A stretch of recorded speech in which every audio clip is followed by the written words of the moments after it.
안녕하세요. 건강한 전립선을 위한 건전한 비뇨기과 김 교수입니다.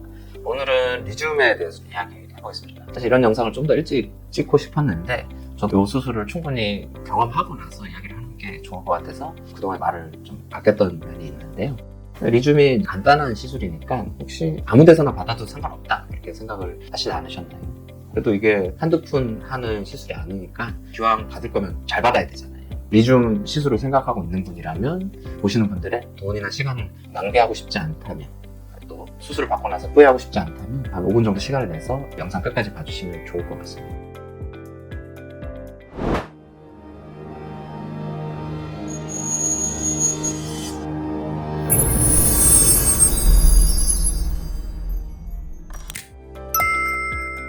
리튬이 어떤 수술인지 설명은 생략하겠습니다. 리튬 모르시는 분들은 제 다른 동영상이나 인터넷 찾아보시면 될 것 같고요. 오늘은 리튬 수술을 잘 받기 위해서는 어떤 점에 주의해야 되는가를 좀 솔직하게 말씀드려보겠습니다. 리튬을 고려하고 계신다면 적어도 한 5가지 항목 정도는 체크를 해보시는 게 좋을 것 같아요. 첫 번째로는 수술을 권하는 병원이 좀 정직합니다. 아주 민감한 주제죠. 꼭 이야기를 하고 싶어요. 리튬 굉장히 비싼 수술이에요. 당연히 이 수술 많이 하면은 의사 또는 병원은 돈을 많이 법니다. 그러니까 당연히 많은 환자들한테 이 수술을 권하고 싶은 유혹이 생기죠. 많은 환자들이 수술을 받으면 다 좋아지고 만족을 할까요? 절대 그렇지는 않습니다. 제가 유튜브나 블로그 통해서 자주 말씀드린 내용이지만 전립선 비대증 수술 결과가 좋으려면 수술을 하고 나서 좋아질 분들을 잘 골라서 수술을 해야 돼요. 극단적으로 말하면 수술하고 좋아질 환자는 이미 정해져 있습니다. 그 환자들만 수술을 받아야 됩니다. 아무한테나 무턱대고 수술을 권해서 하다 보면 의사도 환자도 다 낭비를 봅니다. 이런 병원이 있다면 걸러야 됩니다. 첫 번째로는 하자마자 수술부터 하자고 합니다. 대부분 환자들은 약을 먼저 써봐야죠. 두 번째, 리튬 수술만 최고라고 합니다. 리튬이 만병통치 수술은 아닙니다. 세 번째, 실비가 있냐 물어봅니다. 진짜 좋은 수술이면 실비가 없어도 비싸도 해야죠. 두 번째로 중요한 내용은 정확한 수술 계획을 세우는 거예요. 리튬은 예측 수술입니다. 예측 수술이란 말은 처음 들어보시죠? 제가 만든 거예요. 제가 직접 해보니까 리튬 수술이 기존 수술하고의 가장 큰 차이점은 의사가 이렇게 최종적인 수술의 결과를 수술장에서 예측을 해야 된다는 거죠. 기존의 수술, 예를 들어서 홀레, TURP, 워터제 수술 같은 경우는 수술을 하면서 수술자가 전립선을 어디까지 절제했는지를 실시간으로 확인할 수가 있어요. 즉, 전립선 모양을 실시간으로 보고 여기서 더 깎을지, 그만 깎을지를 판단할 수가 있어요. 하지만 리튬은 전립선 조직이 기화돼서 한두 달이 지나서 전립선 모양이 잡히기 때문에 이 모양이 어떻게 바뀔지를 수술자가 미리 예측을 해야 돼요. 저도 이 문제를 극복하기 위해서 아주 많이 고민을 했는데 가장 좋은 방법은 수술 전에 수술 계획을 철저하게 세우는 게 중요합니다. 저는 요즘 리튬 수술을 고려하고 있는 분이라면 가급적 수술 전에 내시경을 꼭 고려를 해요. 초음파로 보는 전립선 모양이랑 내시경으로 보는 전립선의 모양은 또 달라요.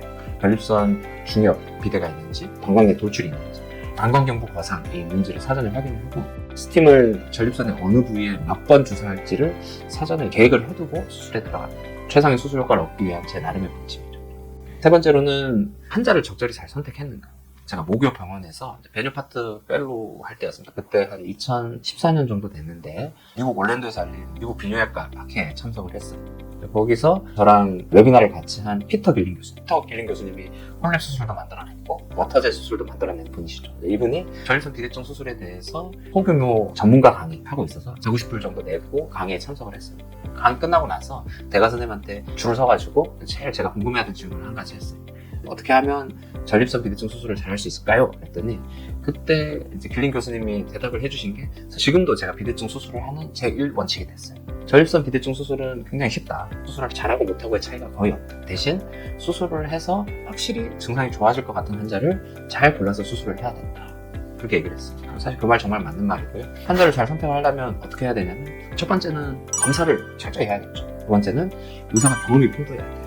의사가 경험이 풍부하다는 말을 좀 더 자세히 설명을 해드리면 수술만 많이 했다 이런 뜻은 아닙니다. 어떤 환자를 선택을 해서 수술을 했을 때 수술 결과가 어땠고 어떤 문제점이 생길 수가 있고 그 문제점을 어떻게 해결할 수 있는지 포함한 아주 포괄적인 경험이라고 생각을 해요.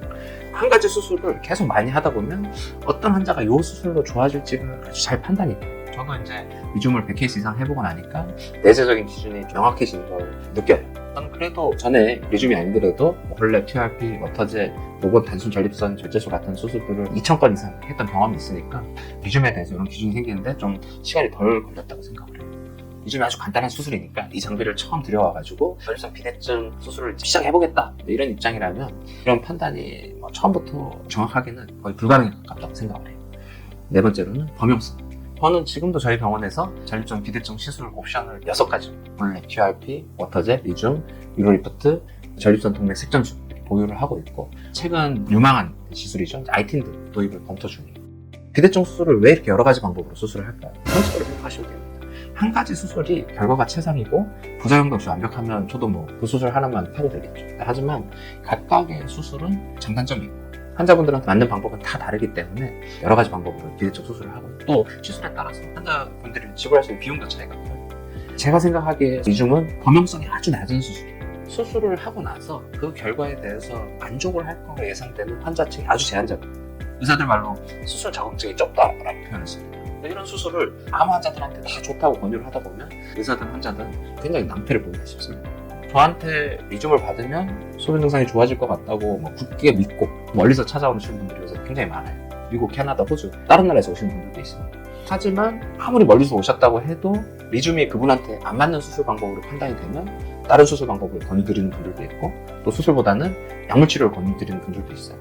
이런 분들 중에서 멀리서 왔는데 왜 내가 원하는 수술을 안 해주냐 화를 내시는 분들도 있는데 환자분들이 원하는 치료가 아니고 환자분들한테 필요한 치료를 권하는 게 맞다고 생각하기 때문에 마지막으로는 든든한 대비책. 저도 이제 100케이스가 넘는 리줌 수술을 집도를 해봤고 처음 시작하는 수술이기 때문에 수술 적응증은 굉장히 보수적으로 확실하게 좋아질 걸로 예상되는 분들한테만 수술을 좀 권유하는 편이에요. 솔직한 이야기를 한번 말씀드려보면 저한테 수술 받았던 100명 이상의 환자분들이 모두 다 결과가 완벽했을까요? 그렇진 않아요. 이 중에 몇 분은 시술을 하고 나서 3개월, 6개월이 지나도 증상 호전이 전혀 없는 분들도 있었어요. 보통 그 정도가 지났는데 증상이 별로 안 좋아지면 저는 내시경으로 수술했던 부위를 다시 들여다봅니다. 실제로 들여다보면 전립선이 충분히 열려있지 않은 분들도 있고 일부가 병목처럼 아주 막혀있는 분들도 있어요. 자연적으로 그냥 내비뒀을 때 앞으로 호전이 될 걸로 예상되지가 않으면 바로 보완시술, 리비전을 추천을 드려요. 이미 수술 위해서 많은 비용을 지불하셨기 때문에 리비전은 최소 비용으로 진행이 되고요. 막혀있는 병목 부분을 일부 깎아낸 분들도 있었고 그런 방법으로는 좋아지는데 한계가 있다고 생각되면 콜랩을 한 분도 한 분 계세요. 제 시술, 리비전을 하고 난 이후에 수술 결과에 대해서 만족을 못하신 분은 아직까지는 없었어요. 제가 이전에 콜랩 수술은 기존 수술의 여러 가지 문제를 아주 광범위하게 해결할 수 있는 범용성이 아주 높은 수술이라고 말씀드린 적이 있어요. 리줌 장비 한 대만 갖다 놓고 전립선 비대증 수술하겠다 이런 상황을 보면 혹시 나중에 수술하고 나서 문제가 생기면 어떻게 해결을 하려고 하나 이런 생각이 들면 좀 아찔합니다. 리줌 수술을 저희 병원에서 꼭 수술을 받으시라는 말은 아니에요. 하지만 적어도 리줌을 생각을 하신다면 콜랩 수술을 같이 할 수 있는 병원에서 수술을 받아라 이렇게 추천하고 싶어요. 나중에 여기까지 생각을 하면 그게 훨씬 더 안전하고 든든합니다. 이야기를 하다 보니까 제가 했던 리줌 수술들을 정리하는 시간이 된 것 같고요. 리줌 수술을 더 안전하게 하기 위한 몇 가지 아이디어들이 떠오르는 것 같아요. 저희 건전비뇨기과는 앞에서 말씀드린 5가지는 철저하게 지키고 있다고 자부를 하고 있고요. 똑같은 리줌도 저희 병원에서 하면 좀 많이 다를 수가 있습니다. 긴 영상 끝까지 봐주셔서 감사하고요. 내용 유익했다고 판단되시면 건전비뇨기과 김교수 채널 좋아요, 구독 신청해 주시고요. 전립선에 대해서 간단한 상담하시고 싶은 분들은 제 카페 오셔서 질문 남겨주셔도 좋고요. 저희 병원 진료를 원하시는 분들은 1661-2282 전화 주시면 예약을 도와드립니다. 오늘도 긴 내용 끝까지 시청해 주셔서 감사합니다. 건전하세요.